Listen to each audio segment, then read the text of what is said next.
అందరికీ నమస్కారం. నేను మీ లక్ష్మి. అచల సాంప్రదాయ నిపుణులు దృష్టి, శ్రవణం, లిఖితం ద్వారా మనిషి జాతకాన్ని బయటపెట్టగల మేధావి ఈశ్వర్ గురూజీ ప్రస్తుతం నాతో పాటుగా ఉన్నారు. మాట్లాడతాం. నమస్కారం గురూజీ. గురూజీ, అచల సాంప్రదాయం అనేది అంటే నేను చాలా మందిని ఇంటర్వ్యూ చేశాను, కానీ ఈ అచల సాంప్రదాయం అనేది నేను ఎక్కడ వినలేదు. అచల సాంప్రదాయం అంటే ఏంటి, ఎవరికి వర్తిస్తుంది? ఇది పూర్వీకుల నుంచి పద్మశాలీల వ్యవస్థల నుంచి పుట్టినటువంటిది అనమాట. దీనిలో చావు, పుట్టుక, ఎరుక, దీని మీద హృదయ కమలము, మనిషి యొక్క స్థితిగతులు, మానసిక స్థితిని, సమస్తాన్ని నిగూఢంగా చెప్పినటువంటి యొక్క సాంప్రదాయం అనమాట. ఇప్పుడు జనరేషన్ వాళ్ళకి చాలా తక్కువ దీని గురించి తెలియటం. ఇది చాలా పవిత్రత అయినది, ఉన్నతమైనటువంటిది, చాలా లోతైనటువంటి సాంప్రదాయం. అంటే ఎవరెవరు నేర్చుకోవచ్చు? అందరూ నేర్చుకునే వీలుంటుందా, లేకపోతే పర్టికులర్గా ఈ కులస్తులు లేకపోతే ఈ మతస్థులు మాత్రమే నేర్చుకునే?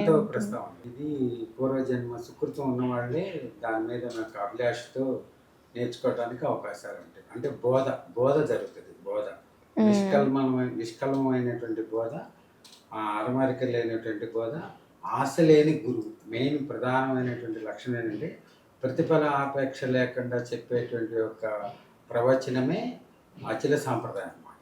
నిస్వార్థమైనటువంటిది అన్నమాట. ఎక్కడ కోరుకుంటే గురువులు కోరుకుంటే ఆ విధానాన్ని అది చెల్లుబాటులోకి రాదనమాట. నిస్వార్థంగా చెప్పేది లోక కళ్యాణం కోసం, మానవ సేవ కోసం, మానవుడి యొక్క మనుగడ యొక్క భవిష్యత్తుని ఉజ్వలమైనటువంటి దారిలోకి వెళ్ళటానికి చెప్పే విధానమే ఈ సిస్టమ్ అన్నమాట.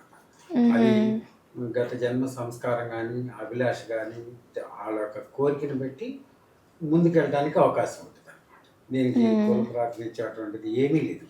మా హ్యుమానిటీ గ్రౌండ్లో ఎవరైనా నేర్చుకోవచ్చు, ఎవరైనా చేయొచ్చు. మంచి సాధన రైట్ ఆఫ్ యూ, చక్కని జీవిత మార్గంలోకి వెళ్ళచ్చు అనమాట. అది దీని విధానం. అంటే ఇప్పుడు జాతకం చెప్పేవాళ్ళు అంటే చేయి చూసి చెప్పడం వల్ల వాళ్ళ ఫ్యూచర్ జనరేషన్ ఏం జరగబోతుంది ఏంటి అనేది తెలుస్తుంది. ఈ అచల సాంప్రదాయం మూలంగా ఎటువంటి విషయాలు మనం తెలుసుకోవచ్చు?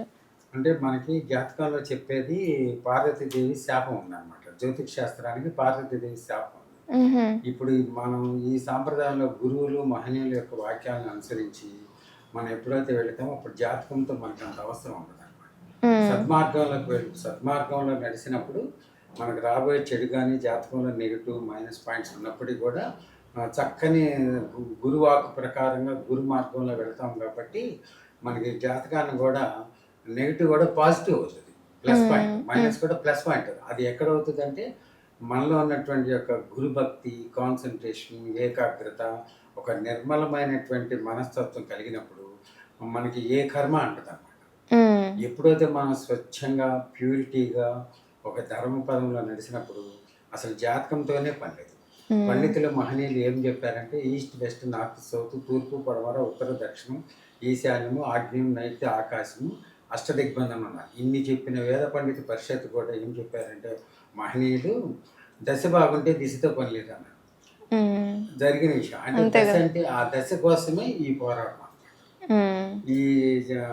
ఈ జాతకం చూసి, హారోస్కోప్ చూసి, రేఖలు చూసి చెప్పినాను అది అవ్వచ్చు, అవ్వకపోవచ్చు. కానీ గురువాక్కుతో మనం వెళ్ళినప్పుడు ఏమవుతుందంటే అది గురు బలం అనేది, గురు శక్తి అనేది మనల్ని నడిపిస్తుంది అనమాట. మెయిన్ మానసికంగా ఒక దృఢమైనటువంటి శక్తి, తెలియనటువంటి ఆనందం, ఉత్సాహం, ఒక బలాన్ని మనిషికి ఇస్తుంది అనమాట. సాయిబాబా భక్తుడు నడుచుకుంటూ వెళ్తుంటాడు, సాయిరామ్ సాయిరామ్ సాయిరామ్ అని. వెనక నుంచి వేరే ఒక వ్యక్తి ఇటుకి రావేస్తాడు, అది ఆగిపోతుంది. దానికి అప్పుడు అతనికి అర్థం కాదు ఎందుకు ఆగిపోయింది. అతను ఏంటంటే నిగూఢంగా, నిర్మలత్వంగా ఆ బాబాని ఎప్పుడైతే స్మరణ చేస్తున్నాడో ఈ చాటింగ్ ఏది బాబా కానీ ఏదైతే సరే దైవ మార్గాన్ని చాటింగ్ చేసినప్పుడు మనిషికి ఒక ఆరా వస్తుంది అనమాట, ఒక శక్తి వస్తుంది. ఆ శక్తి అనేది ఎప్పుడు వస్తుందంటే అతను సంపూర్ణంగా లీలమైపోయి ఆత్మశుద్ధిగా హృదయ కమలంలో వికసించినప్పుడే అతనిలో ఒక శక్తి జ్వాల ప్రజ్ఞలు ఇస్తూ ఉంటుంది అనమాట. అప్పుడు ఏ శక్తి, ఏ జాతకంతో పనిలేదు. గురువాకు, గురుబలం, గురు ప్రసాదం. దాని గురించి అలాగే గురూజీ, లైక్ ఒక్కొక్కళ్ళు ఒక్కొక్క విధంగా, ఇప్పుడు నేను చెప్పాను కదా జాతకం అనేది మనకి ఏదో మనిషికి సంబంధించిన ఏదో ఒక ఆధారం ఉంటే తప్ప ఆయన గురించి మనం చెప్పలేము. లైక్ ఇప్పుడు జాతకం హస్త జాతకం అంటే చేయి చూసి మరీ చెప్తారు. లేదు వాళ్ళు ఎలా ఉంటారు ఏంటంటే పుట్టిన తేదీని బట్టి వాళ్ళు ఏ విధంగా ఉంటారని చెప్తారు. కానీ దృష్టి, శ్రవణం, లిఖితం ద్వారా జాతకం అంటే చెప్పొచ్చా? ఇది వీలవుతుందంటారా? ఇప్పుడు మనిషిని చూసినప్పుడు అక్కడ ఏమవుతుందంటే గ్రహణ శక్తి అంటారు. ఆ హ్మ్. మనిషికి చెవులు పెద్దన్నయ్య, కళ్ళు పెద్దన్నయ్య, ఆకారం, వర్ణన. ఆ వర్ణన చూసినప్పుడు ఏంటంటే వాక్యం వచ్చేస్తుంది అనమాట. దృశ్యం అంటే చూచుట. ఆ మనిషి ఇప్పుడు ఏనుగుని చూసాము, మేకను చూసాం, పులిని చూసాం, ఒంటెని చూసాము. అది చూసినా అది ఒంటె అని మనకు ఆత్మ చెప్తుంది. ఏనుగని ఒక ఆత్మ బోధ జరుగుతుంది అనమాట. అవును. అట్లాగే ఒక మనిషిని చూసినప్పుడు షార్ట్గా పొట్టిగా ఉన్నారా, పొడుగ్గా ఉన్నారా, లావుగా ఉన్నారా. ఆకారం చూసినప్పుడు ఏంటంటే ఒక ఆలోచన జ్ఞానరహితమయ్యి వాక్యం వస్తుంది అనమాట. ఇక ఆ వాక్యానికి తిరుగులేదు. దృశ్యం అన్నారు అందుకని.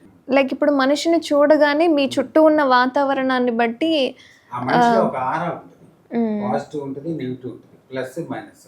అది గ్రహించే శక్తి చెప్పే గురువుకు ఉంటుంది అనమాట. ఇలా చెప్పుట గురువు అనేది రేర్, చాలా తక్కువ. అంటే మీరు ఇది ఎక్కడ నేర్చుకున్నారు గురుజీ? అంటే మీ గురువులు ఎవరైనా ఉన్నారా? ఎలా? గురు సాంప్రదాయం అన్నది దైవికంగా కూడా ఉన్నది. మెయిన్ దైవికం, తర్వాత గురు సాంప్రదాయం మహనీయుల యొక్క సజ్జన సాంగత్యం. పీఠాధిపతులు, అఘోరీలు, స్వాముల వారు పీఠాధిపతులతో ఎక్కువ సాంగత్యం అనమాట. దైవము భక్తి మార్గంలో ఇది అవకాశం ఉంటుంది చెప్పడానికి.